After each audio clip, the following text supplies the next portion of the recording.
Hujan turun renyah-renyah sejak senja lagi, tetapi bertambah lebat apabila masuk isyak. Ketika ini, Mira semakin mengerang-erang sakit hampir melahirkan anak. Mak bidan Mun pula mula cemas kerana beberapa usaha telah dilakukan, namun Mira tetap juga mengerang-erang. Bayi yang dikandungnya masih juga tidak dapat dilahirkan.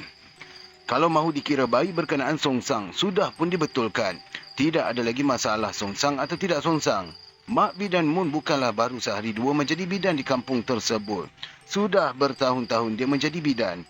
Sudah rata segenap pelusuk kampung dipanggil untuk membidankan ibu syarat mengandung. Kadang-kadang sampai ke Temerloh, ke Cenor, ke Lancang, dia dipanggil orang. Malah pernah juga ke Karak, ke Mancis, ke Simpan Durian, dijemput orang untuk mengurut. Mustahil pula dia tidak dapat melepaskan Mirah kalau mengandung bayi yang songsang.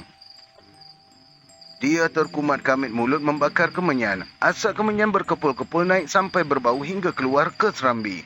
Beberapa orang lelaki yang berceratuk di pangkal serambi juga mulai resah. Latif Barana, suami si Mirah lah yang kelihatan bertambah resah dengan keadaan isterinya. Sejak petang lepas asar lagi, Mirah sudah mula mengadu sakit perutnya merengat-rengat. Cepat-cepat Latif Baran mengayuh basikal memanggil Mak Bidan Mun. Termengah-mengah dia tidak keruan apabila sampai di tengah halaman rumah Mak Bidan Mun memberitahu Mak Bidan itu mengenai keadaan Mirah. Seperti biasa, Mak Bidan Mun tidak pernah menolak. Memang tanggungjawabnya membidankan sesiapa sahaja. Bagi bidan itu, tanggungjawab membidankan bayi itu sampai ke akhirat kelak.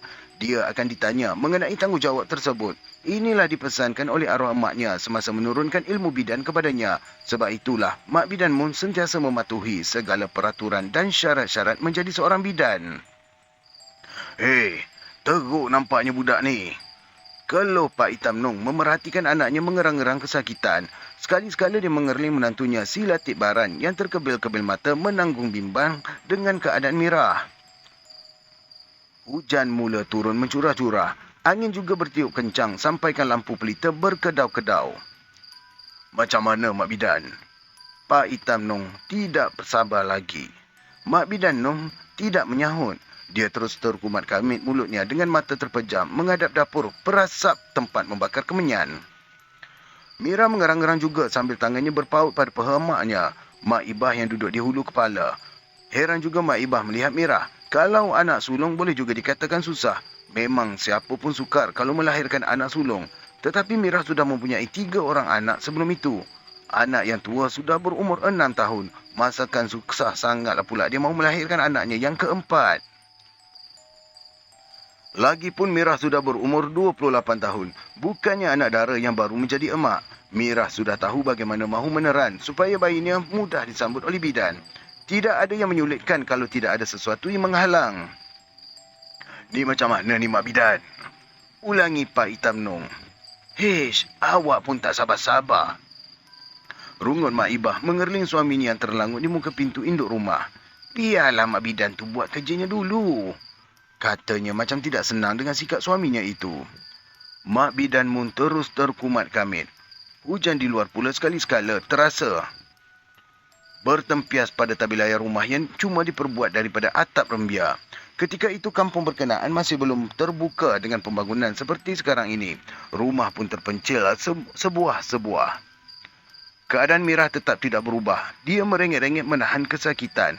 Perutnya yang memboyot seolah-olah keras akibat meronta-ronta meneran. Namun, bayi yang dikandung tetap tidak lahir. Setelah puas Mak Bidan mencuba dengan kemahiran yang ada pada dirinya, dia menggiling-giling kepala lemah.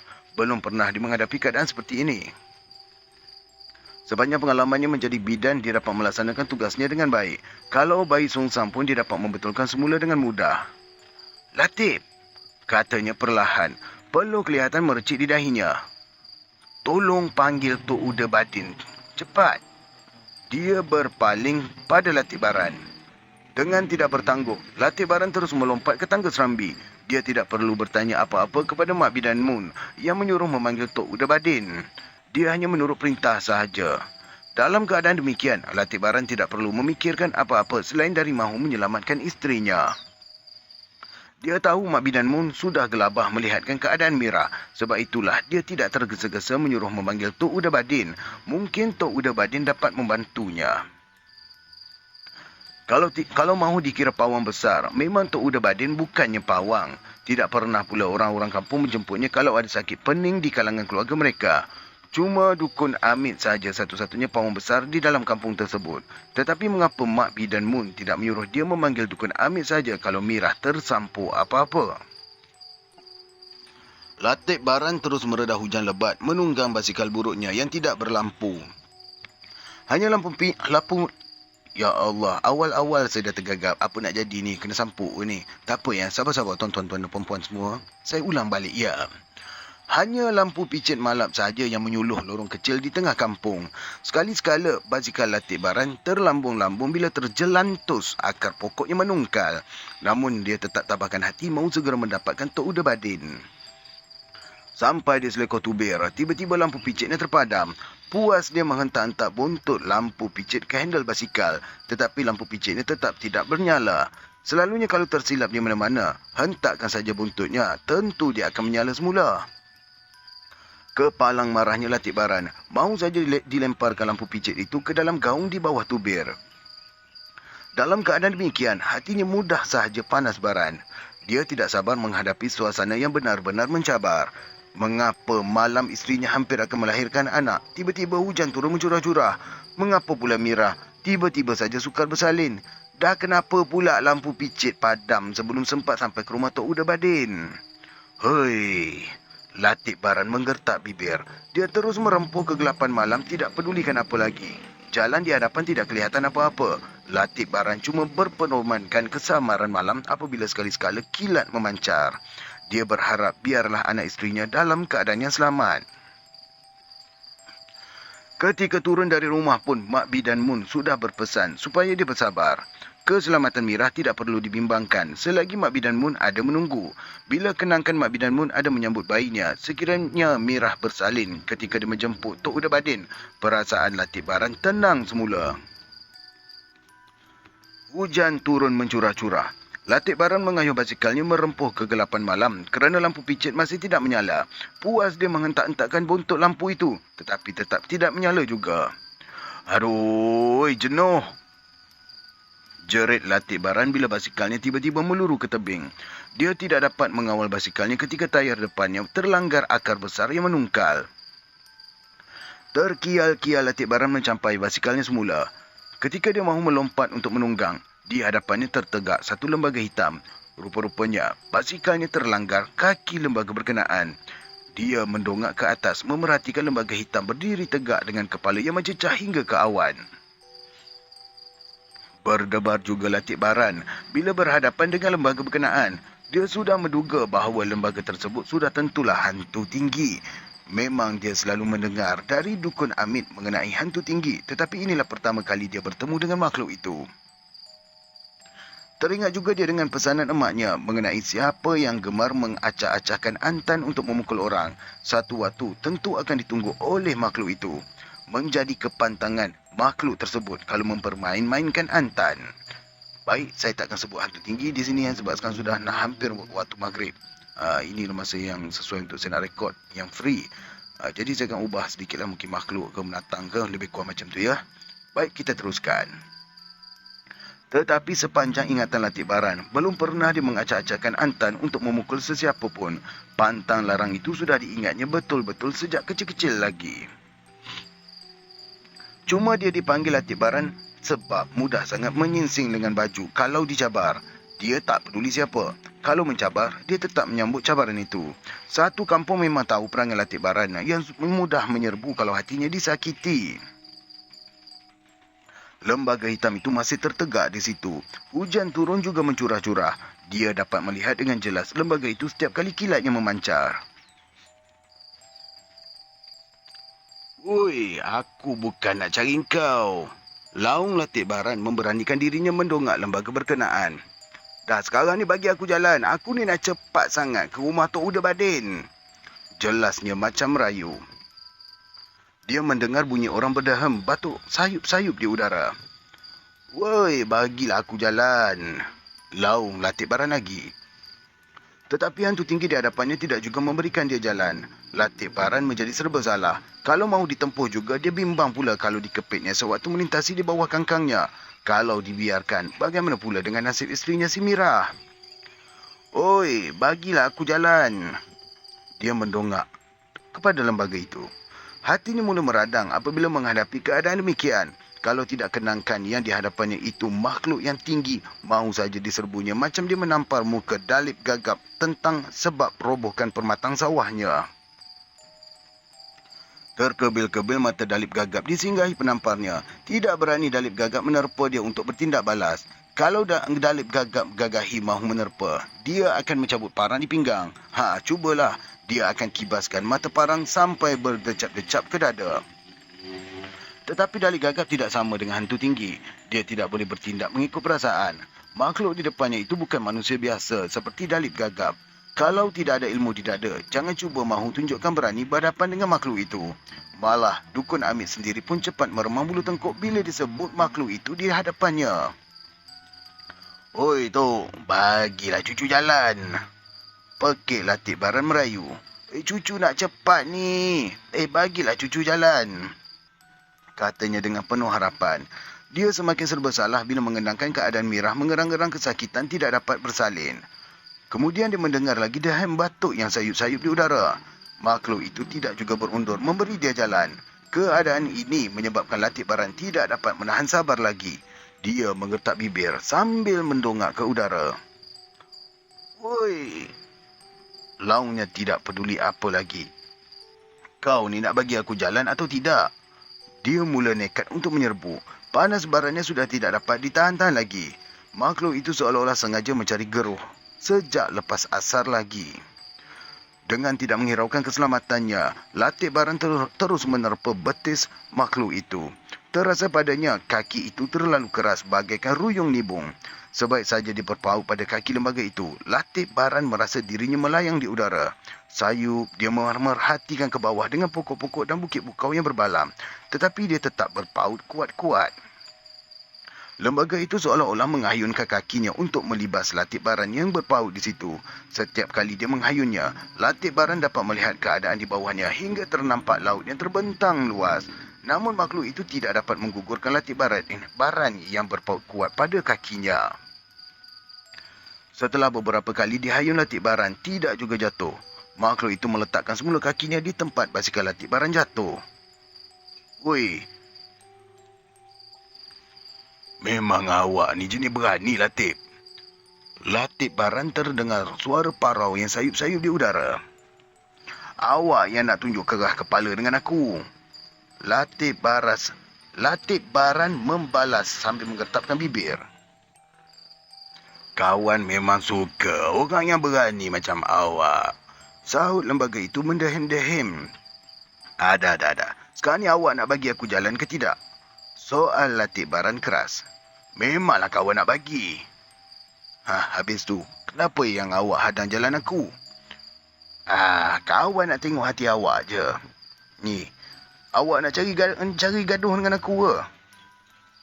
Orang berani macam awak, macam mana kawan nak cari geruh? Ujar lembaga itu. Suara itu dapat didengar dengan jelas oleh Latik Baran walaupun sayup-sayup di udara. Habis tu, awak tunggu apa lagi? Latik Baran tidak dapat menahan sabar. Tepilah, aku nak lalu. Bentaknya semakin berani. Awak ambillah dulu bulu betis kawan tu. Tanda kita bersahabat, kata lembaga berkenaan. Tidak bertangguh apa-apa lagi. Latik Baran pun mencabut bulu betis lembaga itu. Bulu betis lembaga itu keras dan panjang seperti ijuk enau. Sebaik saja dia mencabut bulu betis hantu tinggi itu, dia pun melompat turun dari berpaut di kaki hantu tinggi tersebut. Kemudian lembaga itu hilang dari pandangan. Ketika itu hujan juga sudah berhenti. Bagaimanapun cuaca masih gelap, tidak kelihatan apa-apa. Latik Baran menghentak-hentak buntut lampu picit kepala handle basikalnya. Barulah lampu itu menyala. Dengan bersuluhkan lampu picit malam itulah, Latik Baran terus menuju ke rumah Tok Uda Batin. Sampai di rumah Tok Uda Batin, suasana sudah sepi. Tidak ada tanda-tanda orang tua itu masih belum tidur. Latik Baran juga tidak tahu pukul berapa dia sampai ke rumah orang tua berkenaan. Dan dia percaya Tok Uda Batin belum tidur lagi. Kerana rumah orang tua itu tidaklah jauh sangat letaknya dari rumah dia. Sekurang-kurangnya baru masuk isyak ketika dia sampai di situ. Latik Baran merasa seram sejuk ketika sampai di tengah halaman rumah Tok Uda Badin. Dia merasa seluruh badannya sakit-sakit tidak menentu. Macam mana pun, dia mesti memanggil orang tua itu. Fasal demikianlah pesan Mak Bi dan Mun. Entah mengapa, Mak Bi dan Mun menyuruh dia memanggil Tok Uda Badin. Padahal orang tua itu cuma guru membaca Quran sahaja, bukanlah pawang di dalam kampung. Lama juga dia terjegat di situ. Serba salah sangat dia mahu memanggil orang tua berkenaan. Assalamualaikum. Dia melaung dari tengah halaman. Tidak ada siapa pun menyahut. Rumah itu sunyi sahaja. Kesan titis hujan masih ada di cucur atap. Malam itu, hujan benar-benar turun mencurah-curah. Latik Baran percaya yang dia tidak bermimpi menemui lembaga hitam yang tinggi sampai kepala dia mencecah awan. Tok Uda. Latik Baran memanggil kuat. Tidak lama kemudian, pintu hadapan dibuka. Mak Wan Yut, isteri Tok Uda Badin, tercegat di situ memegang pelita ayam. Puas dia terhangak-hangak ke tengah halaman, tetapi tidak dapat dicamnya Latik Baran yang tercegat di situ. Siapa? Tanya Mak Wan Yut. Ni aku Latik. Laki ni si Mira. Beritahunya sambil rapat ke tangga. Apa halnya lagi, Tip? Perempuan itu bagaikan terkejut melihat Latik Baran mendapatkannya. Nia, Mak Bi dan Mun suruh aku panggilkan Tok Uda. Dia menjelaskan perlahan. Tadi bukan ke kau yang datang? Kata Mak Wan Yut berkeheranan. Tok Uda kau turun dengan kau tadi. Lepas isyak tadi kau datang jemput. Tak ada Tok Uda kau balik. Ujarnya macam tidak percaya dengan keterangan Latik Baran. Terdiam Latik Baran mendengar penjelasan Mak Wan Yut. Siapa pula yang datang menjemput Tok Uda Badin? Kalau dia mahu menceritakan kepada Mak Wan Yut mengenai kejadian yang menimpanya, tentulah perempuan itu tidak akan percaya. Tetapi, bulu betis yang diberi oleh lembaga itu masih lagi di dalam genggamannya. Semakin lama dia berdiri di kaki tangga rumah, dia merasa perutnya memulas-mulas. Sekali-sekala, terasa mahu muntah pula.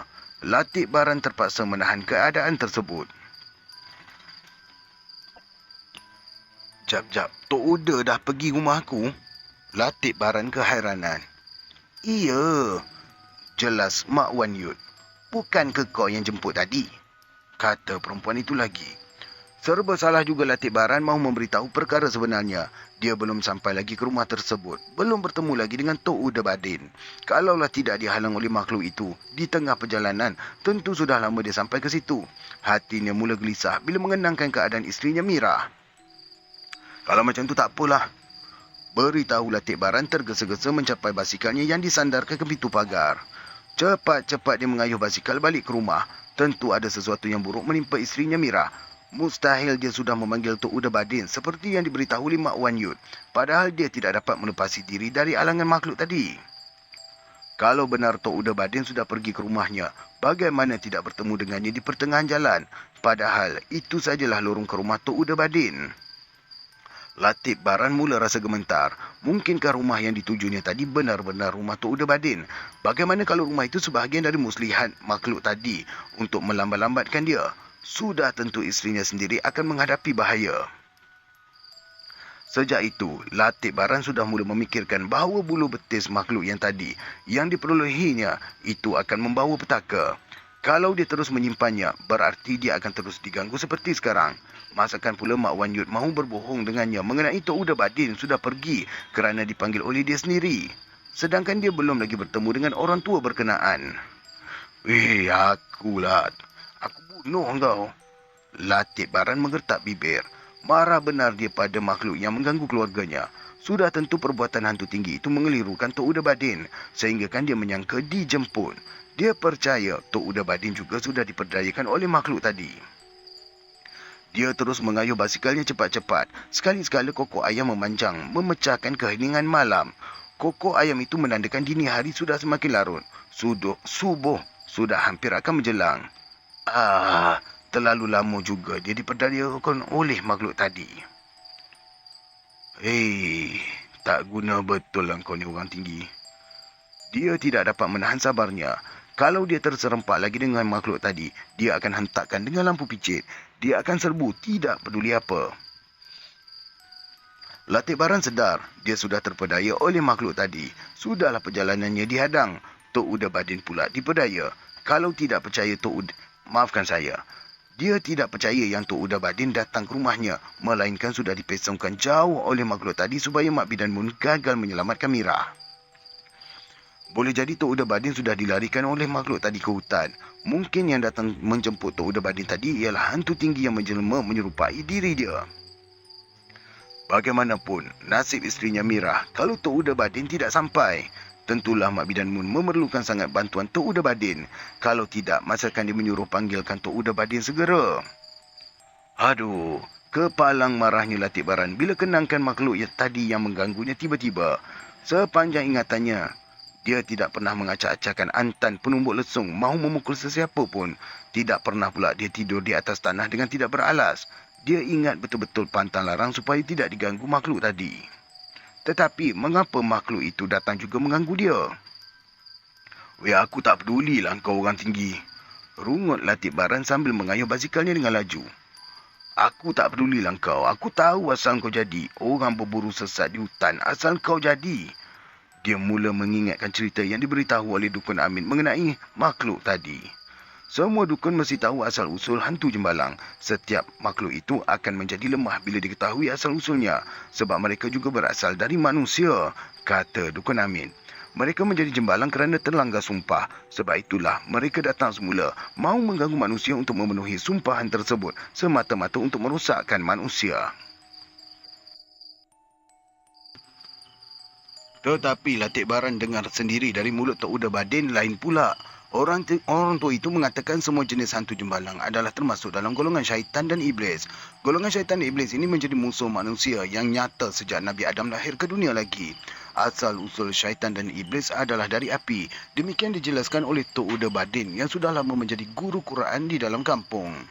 Latik Baran tidak peduli cerita siapa yang benar. Apa yang dialaminya sekarang tentu akan ditertawakan oleh orang kalau dia menceritakan semula. Tentu sesiapa pun tidak akan percaya kisah dia menemui makhluk tinggi itu. Sekalipun ditunjukkan bulu betis seperti ijuk enau itu pun mungkin orang tidak akan percaya juga. Satu-satunya yang akan mempercayai cerita dia tentulah Dukun Amin. Aku bunuh engkau. Gerutu Latik Baran tak habis-habis menyimpan dendam pada hantu tinggi yang menghadangnya. Hampir sampai ke halaman rumahnya, basikalnya terjelantus pada akar pokok kelapa menyebabkan dia terguling ke tanah. Tak guna betul lah. Dia menggertak bibir lalu cepat-cepat tanpa disedarinya dia bingkas bangun menyepak perdu pokok kelapa itu melepaskan geram yang mendongkol. Tiba-tiba dia menjadi terkejut apabila pokok kelapa yang disepaknya tadi terbongkar akar hingga tersembam ke bumi. Dia juga tidak merasa sakit di kakinya semasa menyepak pokok kelapa tadi. Hanya pokok kelapa itu sahaja yang tumbang melintang di tengah halaman. Hairan juga Latik Baran apabila kekuatannya yang luar biasa secara mendadak. Apabila dalam keadaan yang terlalu marah, dia cuba mengangkat pokok kelapa melintang tengah halaman itu. Dengan sebelah tangan sahaja, pokok kelapa itu boleh diangkatnya sampai ke paras bahu. Ketika ini, Latik Baran faham bahawa dia sudah dilindungi oleh hantu tinggi. Hari sudah masuk, subuh. Barulah Latik Baran naik ke rumah. Dalam hatinya tetap merahsiakan perubahan yang dirasainya sekarang. Cepat-cepat dia menyimpan bulu betis hantu tinggi itu di atas para dapur sebelum menjengah isterinya di tengah induk rumah. Kau ke mana? Tanya ayah mertuanya Pak Hitam Nong. Sebaik saja Latik Baran menjengah. Dia tidak menyahut. Dia memerhatikan isterinya sudah selamat melahirkan anak. Tok Uda Badin juga ada terconggok menyandar belakang ke dinding. Semuanya sudah selamat. Kemana engkau? Ulangi Pak Hitam Nong. Macam mana Tok Uda Badin datang ya? Latik Baran tidak menjawab, sebaliknya bertanya pula. Bukankah engkau yang pergi jemput dia? Pak Hitam Nong keheranan. Tok Uda dah kemari semasa aku sampai ke rumah dia. Beritahu Latik Baran perlahan. Bila kau ke rumah Tok Uda? Mak Bidan Mun mencelah. Kejap ni?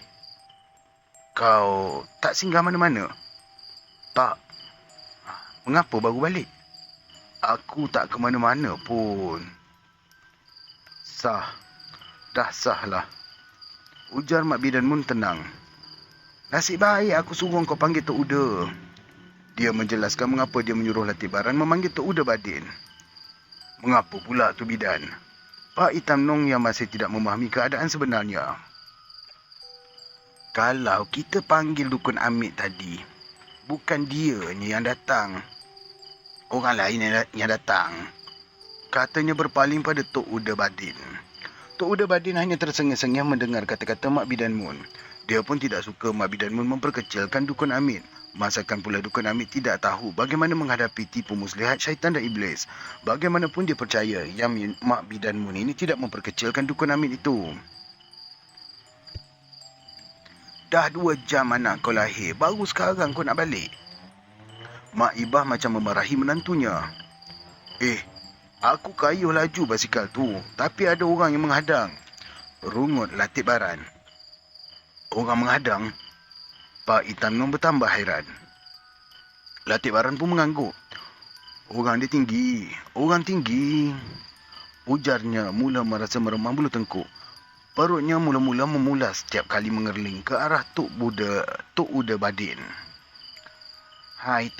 Itulah dasar orang tinggi tu yang ganggu Mirah tadi.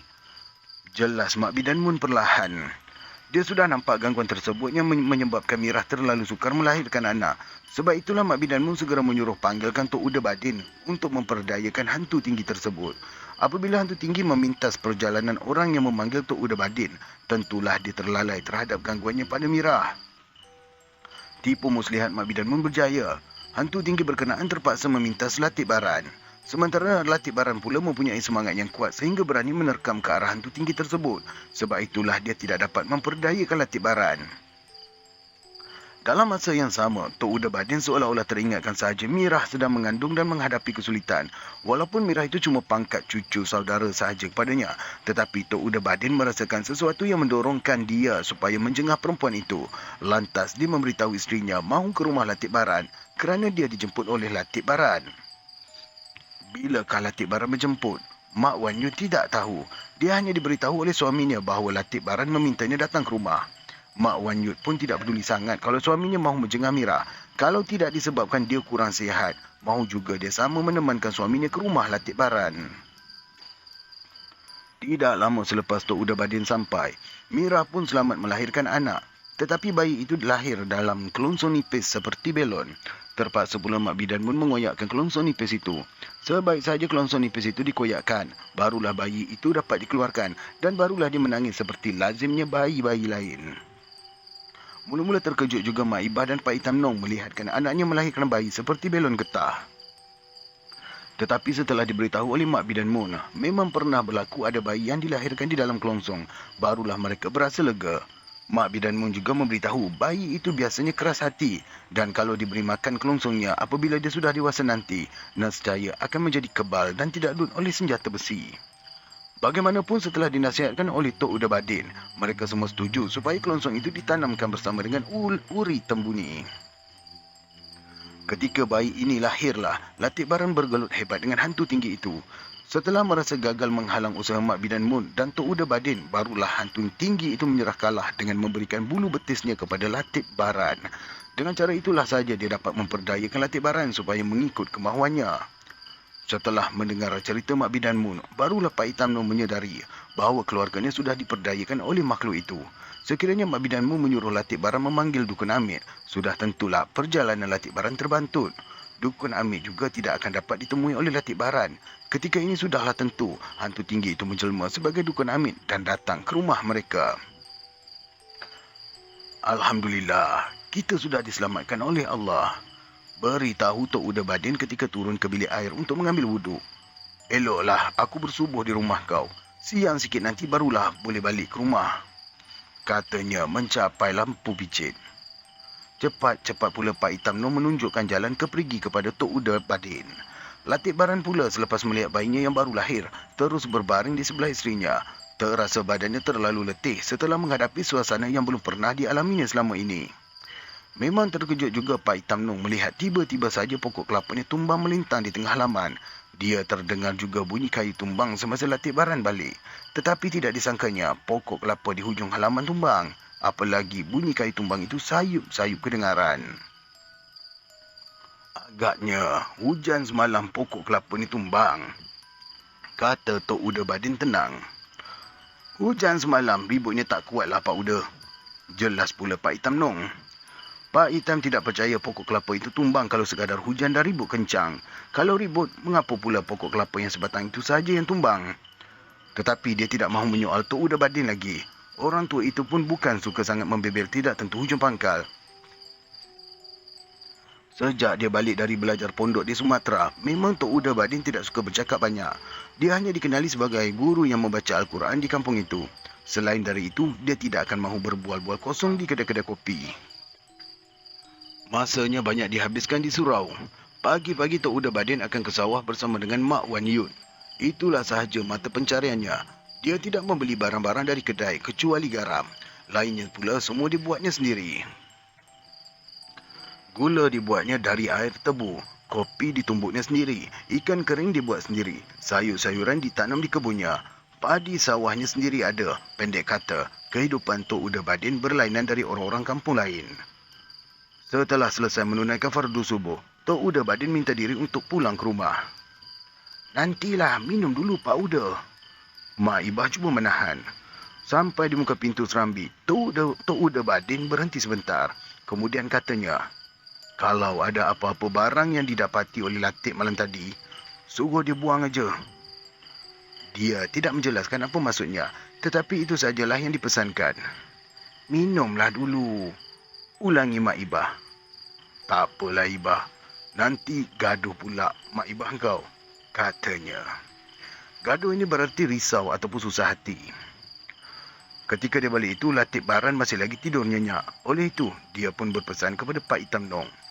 Demikianlah diceritakan oleh arwah nenek saya mengenai Mak Bidan Mun, iaitu nenek kepada emaknya. Arwah nenek saya berpindah dari kampung halamannya di Pahang mengikut arwah aki saya dan menetap di kampung kami sekarang. Walaupun masih ramai lagi saudara mara saya di Pahang, tetapi jarang saya ke sana. Tetapi orang-orang di kampung asal saya di Pahang memang tahu mengenai Mak Bidan Mun.